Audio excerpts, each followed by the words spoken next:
It's just me. Sorry. On July 14th, 1995, 13-year-old Thaddeus Phillips moved into the city of Baraboo, Wisconsin. 2 weeks later, he was laying on his neighbor's bed with almost every bone in his body fractured or crushed, as he had become the latest victim of the Bone Breaker. And what did your foot look like? Backwards. He enjoyed breaking bones. He enjoyed the sound of breaking bones. What do you mean backwards? Facing the opposite direction I should have been facing. There were 3 sheets of paper. There were 3 lists. One was called Get to Know. One was called Can Wait. And one was called Leg Thing. Let's get a call. Kid. He's kidnapped. He's in a house on Highway U. Both his legs are broken and his ankle. He was so calm and collected that I felt he was playing a prank. Better not be a joke. I'm sorry to that guy. He said, no, he said, just get me out of here as soon as you can. I can't believe somebody was kept in this closet. I can't believe the kid busted out of there. Can't believe he's still alive. 13-year-old Thad Phillips, kidnapped, tortured, and left for dead, was the last victim of the infamous Baraboo Bone Breaker. The bone is being bent this way, and that's what we see here, but to a much greater degree. Killing a young boy every summer in the worst way possible, the killer terrorized the small community for years. We all started to feel that. I don't know how else to explain it. It was just a sense of evil. For almost 50 hours, Thad Phillips survived on his own against the Bone Breaker. In one moment, his whole world changes, and then we unleash the monster. But when Thad learned that he wasn't his first victim, he knew he had to find a way out, a way back to his family, and in doing so, make sure that he would be his last. Thad is a pretty straightforward kid, and he didn't want to die. So he was willing to do what it would take. In the rural town of Baraboo, Wisconsin, after the 4th of July celebration, 14-year-old Christian Steiner went to bed early. Around 10 p.m., his father took a minute to check on him, and he was sleeping in his bed. But the following day, Chris was nowhere to be found. His parents, fearing something might have happened to him, contacted the police. Their initial thought was that he probably snuck out, as it was the 4th of July weekend after all. But after they noticed that the usually locked patio door was left open, a detective was sent to investigate their house. Within minutes, he spotted more signs of foul play, like the screen from Chris's window being cut up. On top of that, there were muddy footprints in and outside the house, of a shoe size bigger than what Chris wore. But without any other leads, the hours turned into days, until the 10th of July, when the police made a grim discovery. We found a body floating, partially submerged. It was immediately apparent that the body was in very poor condition. There was an advanced state of decomposition. The pathologist told us that he was ruling a death by drowning, and the manner of the death he was leaving as undetermined at that point. From then on, the small community was in a panic, and a full-fledged investigation was put in place since the initial leads were already pointing toward a potential abduction. But during the week following his disappearance, Chris's parents took it upon themselves to ask around, and one name kept coming back amongst the tattle and suppositions of their friends and neighbors: Joseph Clark, a local teenage bully with a taste for trouble. It was all hearsay. Nobody could give me something that directly stated that, yeah, they heard from Joe Clark directly that this is what he said or this is what he did. We were basically at a dead end. We had no further information coming in, and we had exhausted all leads. Soon enough, the case went completely cold, and nothing major happened in Baraboo until just a little over a year later. Connie and Donald Phillips had just moved into the town with their children. Amongst them, their 13-year-old boy, Thaddeus, had just started school the week before. On July 28th, the family decided to watch a movie after dinner, and Thad fell asleep in front of the TV. Later that night, Thad was picked up by what he assumed to be his father. And I opened up my eyes a little bit, and I'm being carried through my den in our new house, and it's nothing really new to me because my mom and dad carried me to bed when I'd fall asleep before. Dozing off, thinking he would be tucked into bed any minute, Thad didn't realize what was happening before it was too late. When he opened his eyes, he was outside, in front of the house of one of his neighbors. Then, his abductor dropped him on the ground and asked him to follow him inside. Scared and confused, Thad obliged. Once he passed the door, he finally caught a glimpse of his abductor, and he was just a teenager, maybe around 17 or 18. Even though he was almost twice his size, Thad thought he was just a fellow kid, probably a friend of his brother, and didn't feel threatened at first. The teen asked him to follow him upstairs, and to this day, Thad still wonders why he accepted. I don't know how to explain that. I can't explain that. I don't know what I was thinking. I don't know why. You know, I was looking around, he was being the nicest guy in the world, talking about models and baseball cards and football cards, and that's what I was into at the time. We were sitting on his bed. He was sitting next to me, and just all of a sudden he stood up. At this point, his kidnapper completely shifted his mood and suddenly became enraged and frantic. He grabbed him in his arms and threw him back on the bed. He then sat down beside him and reached for his leg. Thad started kicking and fighting back as much as he could. But eventually, he grabbed a hold of his right foot and twisted it so hard that the bone snapped. In shock, Thad stopped fighting back, and his abductor took a step back. He put his hands around his face and started mumbling to himself. Realizing that the kidnapper was distracted, he tried to make a run for it. Kind of looked away, and as soon as he looked away, I got up and ran as fast as I could down the stairs. Can't run very fast with a broken ankle. But I got down the stairs and through his living room into the kitchen before he finally caught up to me and got behind me and put me in a hole, dragged me back into his living room. And this is when he learned the extent of his abductor's brutality, as he went on to break his right leg femur and hip bone. This sent Thad reeling in pain, and he passed out. When he came back to himself, the kidnapper was sitting beside him, acting calmly and friendly again. He began talking to him, explaining that he always had a fascination with bones. He then lay down on the couch and told him to get some sleep. But Thad didn't lose a minute. After the teenager fell asleep, he started to look around, searching for something he could defend himself with, but the house was mostly empty. The only things he had at hand were piles of trash, moldy leftovers, and dirty clothes.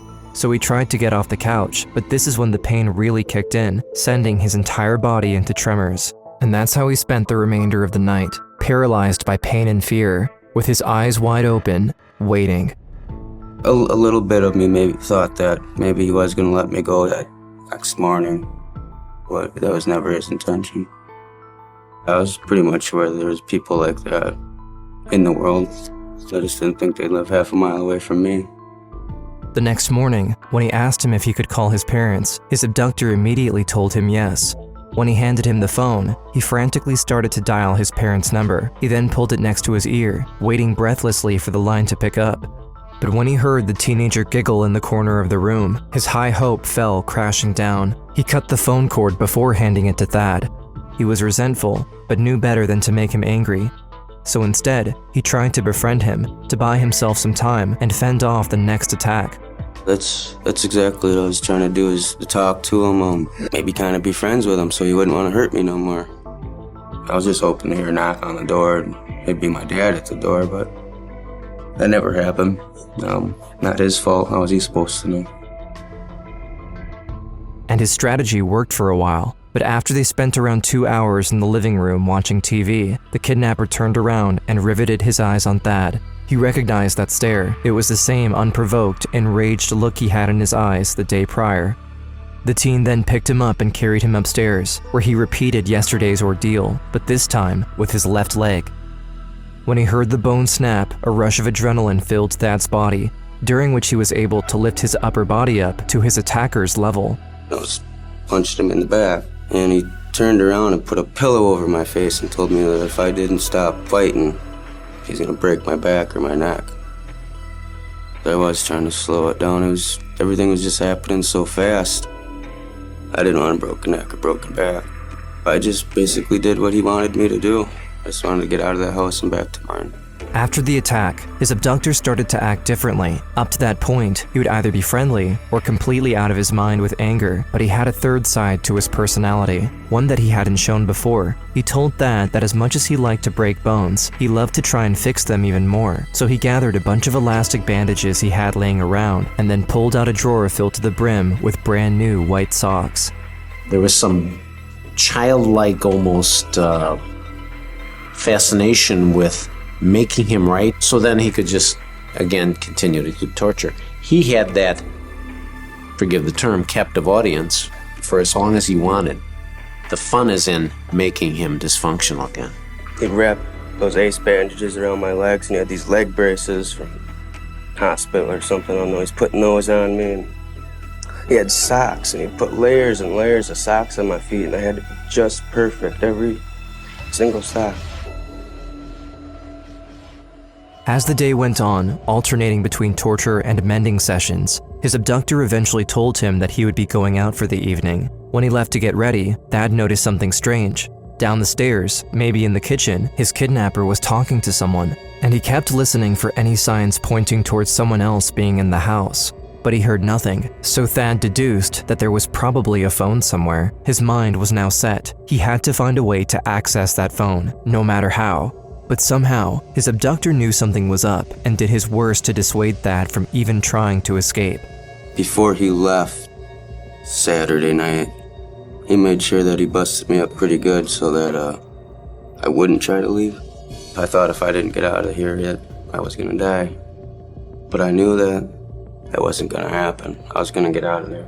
Once he heard him go outside, he crawled down the bed and dragged his body up to the staircase. Then, he tried to slide in his legs first, the same way a toddler would do, but the pain was so intense that he had to give up, and he knew there was only one way down. I threw myself down the stairs, and I dragged myself in the living room. And this took, I don't know how many hours it took, but I kept passing in and out, And I got almost to the kitchen doorway right before it, and then he came in with his girlfriend. I'm thinking, be smart, don't make him mad. So I'm laying there and I'm listening and I'm being quiet as hell. They're in there talking and kissing, I can hear him and stuff, and then she leaves. And he comes walking in the living room and his eyes just bulged out of his head to see me down there like that. As this was going on, Thad's parents, Connie and Donald Phillips, started to get worried about his disappearance. From the early morning, mere hours after his kidnapping, to late in the evening, they searched the whole town and the surrounding area for their son. We drove around and looked around. We went out to the river, and I searched the fairgrounds. And there was no Thad. My son was gone. They did their best to find him on their own, but it was a fair weekend and thought that maybe he was just out with some friends somewhere. There were no signs of foul play in their house. The only weird thing they noticed was that the light in the kitchen was left on, and usually they turned it off before going to bed. But in retrospect, Donald admits that he committed one crucial mistake. I just never thought to check house to house, because we didn't know any of the neighbors right close, so if I would have, I would have probably found him before he was hurt as bad as he was. On Sunday morning, 24 hours after their son's disappearance, they finally accepted the dire reality. Their son was gone, so they filed a missing person report with the county police. Officers received the order to keep an eye out, but with no evidence to be found in the Phillips house, there wasn't much they could do, so they had to send them home and told them to stay close to the phone. I was looking out the windows, waiting for the phone to ring. Just couldn't believe it was going on. What was going on? I didn't know what to think. I just wanted to hear from him. Or just tell. That same day, Thad woke up late in the morning. The first thing he thought of was what his abductor told him the night before, that what he went through so far was only a warm-up, and that soon enough, he would have to pay for attempting to escape. He's really trying to do some damage now because of what I did the night before. I almost got away. He's jumping on my legs with his knees, and I was just trying to talk to him to keep him away from me, stop from busting my legs up some more. And I asked him if he'd done this to anybody else, and he said yeah. Probably assuming that Thad wouldn't survive another day under his watch, he told him the names of some of his past victims, but then his eyes filled up with rage. Thad just shut down and blocked in his mind what was going on, and all he was focused on was surviving. What did he have left? He had his mind. He was waiting for his girlfriend to come, and I knew this. I don't know how I knew. Can't remember how I knew. And I'd say, I can hear something. He'd jump up, he'd go run over to another window and go look out. Oh, she wasn't there. Unbeknownst to Thad, the internal damage done by the repeated fractures and displacement of his bones caused internal bleeding to build up inside his legs. This condition can rapidly become deadly if left unchecked, so Thad continued to pretend he heard her arrive to create some moments of respite in between the attacks. This stalled his attacker until he actually heard her coming into the driveway. So he grabbed him and locked him up in a closet. Trapped, Thad was out of options. After an hour or so, he noticed how the pain in his legs kept getting worse and worse. He needed to find a way out of the closet, so he started looking around at the piles of trash and junk surrounding him. I wanted to get out of the closet, get back down the stairs to that phone. I started looking around and digging through stuff, and I found an old wooden electric guitar. I busted a panel off the door and was able to unlock it. And I remember when I busted the panel off the door, first thing that went through my head was, oh, you busted the door. No hesitation about making a break for it. From this point on, Thad knew what he needed to do. He repeated the same exact step he did the day before.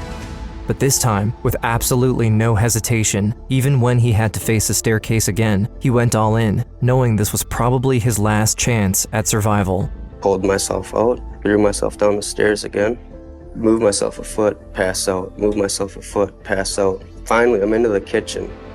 Luckily for me, he had a big, long, windy cord on the phone that hung way low. I jiggled the cord real hard and had the receiver come down. Luckily for me, the thing was the buttons were on the phone down here instead of up there. So I was able to call 911. That's gonna call. Yes. He's kidnapped. He's in the house on Highway U. Both his legs are broken and his ankle.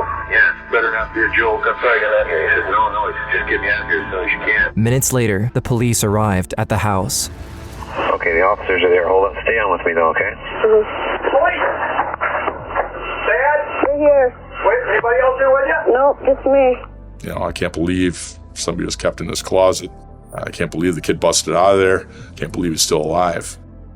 In the ambulance, Thad was informed that, due to internal bleeding, he would have died in about 2 hours if his injuries would have been left unchecked. Once at the hospital, he was reunited with his parents.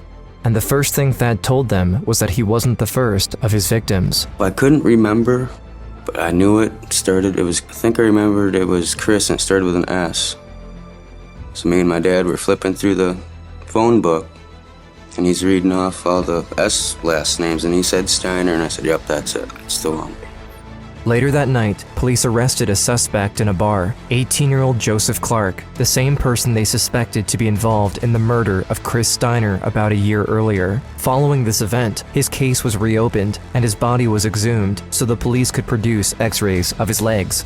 This would be Thad and this would be Chris. These two fractures have almost identical mechanisms of injury in the sense that the bone is being bent this way, and that's what we see here, but to a much greater degree. Due to the reopening of Chris's case, the procedures took over a year to get to trial. During that time, Thad went through multiple surgeries as the doctors were trying to put his broken legs and hips back together. But during the entirety of his treatment, he only had one thing in mind. I couldn't wait to get up there and testify against him. I wanted to do it. I wasn't scared at all. At the trial, he revealed everything, starting with Joe's mention of his past victim, Chris Steiner. Then he went on to explain his own ordeal. And what did your foot look like? Backwards. What do you mean backwards? Facing the opposite direction I should have been facing. Joe's attorney chose to plea for an insanity defense. Under oath, Joe told the jury that he had no recollection of any of the events mentioned and that Thad broke his own bones. Bringing in psychiatric experts to ascertain that his memory loss and disillusion were signs of insanity, his defense team was caught completely off guard when Patricia Barrett pulled out a dirty school notebook from the evidence bag. This book contained proof that Joe had been lying all along. There were 3 sheets of paper. There were 3 lists. One was called Get to Know. One was called Can Wait. And one was called Leg Thing. There were lists of boys on each of those. This, on top of Thad's testimony and the recent discoveries made in Chris's case, provided enough evidence to find him guilty of attempted murder and kidnapping. He was originally sentenced to 100 years in prison, but a lot can happen during one sentence, and Barrett needed more if she wanted to be sure he would stay behind bars. So she asked Thad to testify against him a second time, in a trial focusing solely on Chris's case. But in a grim twist of events, Joe Clark's front door neighbor, 15-year-old Michael Hibsch, went up to Thad's door and shot him twice in the back with a hunting rifle right before the trial. Allegedly, Hibsch and Clark were good friends, and he was resentful toward Thad after the results of the first trial were released to the public. But nonetheless, Thad showed up at the second trial, injured but determined to take him down. In the end, Joseph Clark was sentenced to 100 years in jail, plus a life sentence without parole, and a $21 million debt towards Thad and his parents to help them pay for his costly medical bills. To Kevin Heimerl, the detective in charge of Chris's case, at only 13, Thad truly accomplished the impossible by not only surviving, but also bringing closure to Chris's family. Unbelievably strong for that age, and to think that what he lived through over the course of one weekend is something that many people, probably even adults, would have rolled over and given up and allowed themselves to die sometime during that weekend. And to have to tell that story in front of so many people, not only once, but a second time, is remarkable. He's a true hero. Now in his 40s, Thad got to grow up with his family, and now even has his own. But sadly, due to the complexities of his injuries, he still walks with a slight limp, a constant reminder of the weekend he had to look death in the eyes and live to tell the tale. Even if the bone breaker left his mark on him, he continued to move forward. Today, he holds the love he received from his family as the main contributor to his survival. I was thinking about my family constantly through it. He carries this love with him and continues spreading it as a father to his own children. I survived because I wanted to be with my family. I didn't want to leave my family, and I know they wouldn't want to lose me.